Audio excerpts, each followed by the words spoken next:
আসসালামু আলাইকুম গাইস, আশা করি আপনারা সবাই ভালো আছেন। আলহামদুলিল্লাহ আমি অনেক ভালো আছি।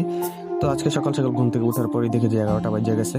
আর সামনেই দেখি যে আমার ভাগিনা মোবাইলে কি জানি করতেছে, মনে হয় মেয়ের সাথে কথা বলতেছে।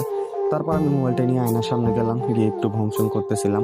আর একটু পরে গিয়ে ফ্রেশ হয়ে আসলাম। আসার পর নিজের কাছে অনেক ভালো লাগতেছিল। তারপর বাইরের দিকে ক্যামেরাটা ধরতেই দেখি যে সারা রাত বৃষ্টি হয়েছে, উঠান পুরো পিছলা হয়ে রয়েছে। তারপর আমি জুতাটা নিয়ে হাঁটতে হাঁটতে দোকানের দিকে রওনা দিলাম। আর আজকে ছিল বৃষ্টির দিন, আর বৃষ্টির দিনের কারণে দোকানও খোলা নাই, তাই দোকান বন্ধ ছিল। তারপর আমি একটা টুলের মধ্যে বসলাম দোকানের সামনে, দেখলাম যে হাঁসেরা পানির মধ্যে খেলা করছে, আর আকাশ এখনো মেঘলা হয়ে রয়েছে। তারপর ওই জায়গায় আমি কিছুক্ষণ বসলাম, যে ভালোই লাগতেছিল। সন্ধ্যার দিকে আমি আমার বন্ধুরা মিলে আমাদের ল্যাপটপের মধ্যে গান শুনতেছিলাম আর নাচতেছিলাম। খুবই ভালো লাগতেছিল, সবাই একসাথে ছিলাম যেহেতু অনেক ভালো লাগতেছিল।